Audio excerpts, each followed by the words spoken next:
Mobile দ্বারা সবচেয়ে বেশি পাপ হয় চোখের গুনাহ। আমার মোবাইলে আমি হারাম কিছু দেখব না।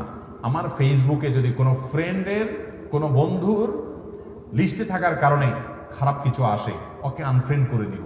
কোনো পেজ থেকে খারাপ কিছু আসে, ওটাকে আনফলো করে দিব। কোনো নিউজ পোর্টাল থেকে বাজে কিছু আছে, ওইটাকে ব্লক করে দিব। কোনো গ্রুপে থাকার কারণে খারাপ কিছু আসে, ওই গ্রুপ থেকে লিভ নিয়ে নিব। সোজা কথা, আমি হারাম থেকে বাঁচার জন্য চেষ্টা করবো, কারণ আল্লাহ বলেছেন ওয়ালা তাকরাবুজ জিনা, জিনার কাছেও যেও না।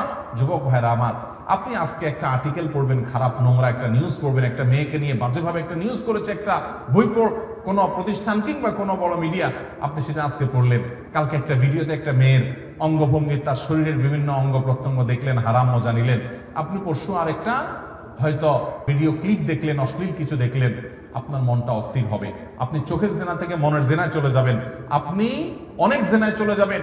আপনার বৈবাহিক জীবন ধ্বংস হবে, ঈমান আমল ধ্বংস হবে, আপনি ইবাদতের স্বাদ থেকে বঞ্চিত হয়ে যাবেন।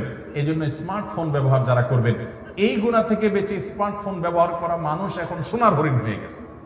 ঠিক না ভাই? ঠিক। আমরা যতগুলো পয়েন্ট বলছি, এর মধ্যে সবচেয়ে গুরুত্বপূর্ণ হলো এই পয়েন্টটা। বিদায় মোবাইল ফোনে হারাম কোনো কিছু দেখার ব্যাপারে আমাদের সবচেয়ে বেশি সতর্ক থাকতে হবে, সেটা দেখা থেকে সাবধান, আপনার বিরত থাকতে হবে।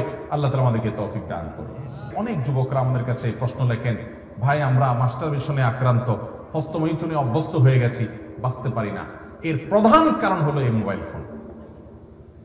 আমি বলি যে আপনি মোবাইল ফোনটাকে, স্মার্টফোনটাকে চেঞ্জ করে ফেলেন, একটা বাটন ফোনে চলে যান। 6 মাস আপনি নিজের বিরুদ্ধে নিজে সংগ্রাম করেন, ইনশাআল্লাহ দেখবেন আপনার এই বদভ্যাস এমনি কি হয়ে গেছে, দূর হয়ে গেছে। ভাইরা আমার, আল্লাহ তাআলা আমাদের এই যৌবন সম্পর্কে, সময় সম্পর্কে জিজ্ঞাসাবাদ করবেন। এগুলো বিশ্বাস করেন, আপনার দুনিয়ারও কোনো কাজে আসবে না, দুনিয়ার কোনো কাজে আসবে না, আখিরাতের কোনো কাজে তো আসবেই না। আপনি বলবেন আমি ইনফরমেশন জানতে চাই, আমি তথ্য সম্পর্কে সচেতন হতে চাই। যেই তথ্য আপনার জানা জরুরি, ওইটা আপনি স্ক্রল না করলেও জানবেন, আপনাকে কেউ না কেউ বলবে। অতএব তার জন্য মূল্যবান সময় নষ্ট করা যাবে। আমরা গেমস খেলে নষ্ট করি। ভাইরা আমার, এই গেমস খেলতে গিয়ে মিউজিক শুনতে হয়, চোখের জেনা করতে হয়, মোবাইলের প্রতি আসক্তি তৈরি হয়, নানা রকমের গুনাহ এবং নাজায়েজ কাজে লিপ্ত হতে হয়।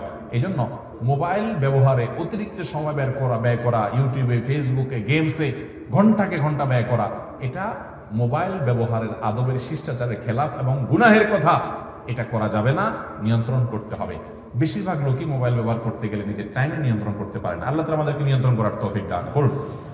একজন মুসলমান মোবাইল ফোন ব্যবহার করবেন, কিনবেন, কেন? তার উদ্দেশ্য কি হবে? যদি তার উদ্দেশ্য হয় এর মাধ্যমে ডাটা সংগ্রহ করা, বিভিন্ন তথ্য আদান প্রদান করা, যোগাযোগের সুবিধা হওয়া, এই জাতীয় উদ্দেশ্যগুলো আছে, বৈধ উদ্দেশ্য আছে, তাহলে এই উদ্দেশ্যে যদি কেউ মোবাইল ফোন কিনে, সেটা বাটন ফোন হোক, স্মার্টফোন হোক, সেটা কেনা জায়েজ।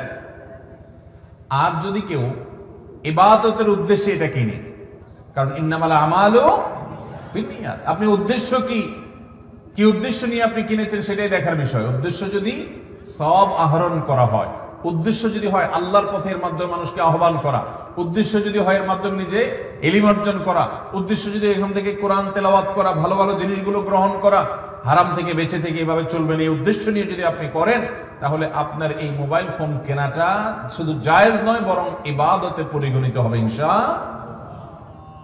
আর যদি উদ্দেশ্য হয় বাকাওয়াতি করা, অহংকার করা, যে আমার কাছে এই সেট আছে, আমার কাছে অমুক সেট আছে, এটা অন্য কারোর কাছে নাই, এইরকম অহংকার যদি উদ্দেশ্য থাকে, অহংকার করা যদি উদ্দেশ্য থাকে, যেমন অনেক যুবক ভাইদেরকে দেখবেন এমন ডিভাইস, এমন মোবাইল ফোন কিনছেন উনি, যে এটা হয়তো আশেপাশে কারোর কাছে নাই, মাত্র বের হয়েছে, তো এটা কেনার জন্য সে পাগল পড়া থাকে।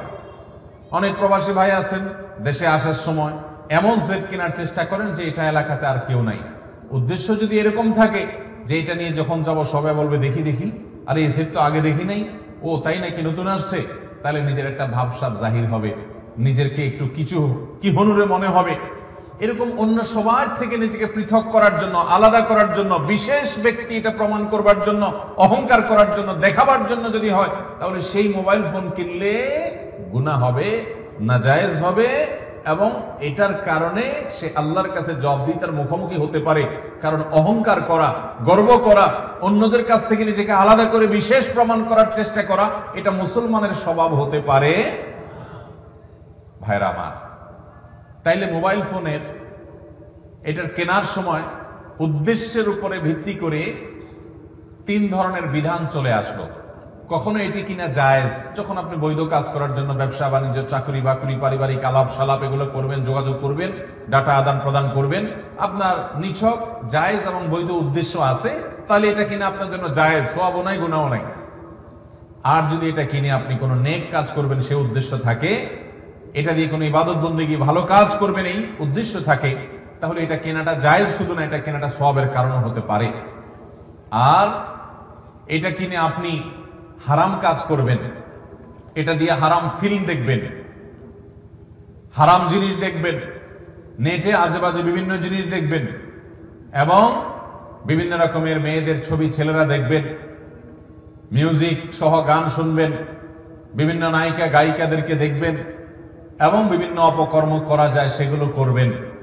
এই রকম উদ্দেশ্য যদি থাকে, অথবা যেটা বললাম উদ্দেশ্য হয়তো সেগুলো নাই, কিন্তু আপনার উদ্দেশ্য হলো আপনি ভাবসাব জাহির করবেন, সবাই থেকে নিজেকে আলাদা করবেন, তাহলে সেক্ষেত্রে এই মোবাইল ফোন কেনাটাই আপনার এই অসৎ উদ্দেশ্যের কারণে আপনার জন্য গুনাহের কারণ হবে। আল্লাহ আমাদেরকে বেঁচে থাকার তৌফিক দান করুন। লিবাসুস শোহরা, নবী করিম সাল্লাল্লাহু আলাইহি ওয়াসাল্লাম এটি পড়তে নিষেধ করেছেন। লিবাসুস শোহরা কাকে বলা হয়? যেই পোশাক মানুষ কেনেই এই উদ্দেশ্যে যে সবার থেকে আমি আলাদা কিছু হয়ে যাব। আমাদের দেশে এক সময় পাখির ড্রেসের কথা খুব বেশি শোনা যেত। ঈদের সময় মেয়েরা বাবা মার কাছে বায়না ধরত যে আমাকে পাখির ড্রেস কিনে দিতে হবে। পাখির ড্রেস যদি কোনো বাবা মা কিনে দিতে না পারতেন, তাহলে অনেক মেয়ে আত্মহত্যার পথেও চলে গেছে, এমন ঘটনাও পেপার পত্রিকায় আসছে। ঠিক না ভাই? ঠিক। পাখির ড্রেসের প্রতি এত টান, এর কারণ কি? এর কারণের ভিতরে একটা কারণ এটাও যে এটা কেউ কেউ পড়ছে, সবার নাই, তো আমার যদি থাকে তো একটা অহংকার হবে যে আমার কাছে এটা আছে পাখির ড্রেস। এরকম যে কোনো পোশাক যদি কেউ এই উদ্দেশ্যে কিনে বা পরে যে সবাই থেকে আমি নিজেকে আলাদা করে ফেলবো, এটার মাধ্যমে আমি বিশেষ কিছু হওয়ার চেষ্টা করব, প্রসিদ্ধ হওয়ার চেষ্টা করবো, সবাই আমার দিক তাকিয়ে থাকবে, আল্লাহ মাফ করুক, এই উদ্দেশ্যে যদি সে কোনো পোশাক কিনে, নবী করিম সাল্লাল্লাহু আলাইহি ওয়াসাল্লাম এটাকে লিবাসুস শোহরা বলেছেন, যে এটা দিয়ে সে নিজেকে আলাদা করলো, প্রসিদ্ধ করার চেষ্টা করছে, বিশেষ করার চেষ্টা করছে, তাহলে এটি কেনা, এটি পরিধান করা গুনাহের কথা। ঠিক একইভাবে মোবাইল ফোনের বিষয়, আল্লাহ তাআলা এই মোবাইল ফোন কেনা এবং ব্যবহার করার ক্ষেত্রে আমাদের উদ্দেশ্যটাকে, নিয়তটাকে খালিস করার তৌফিক দান করুন।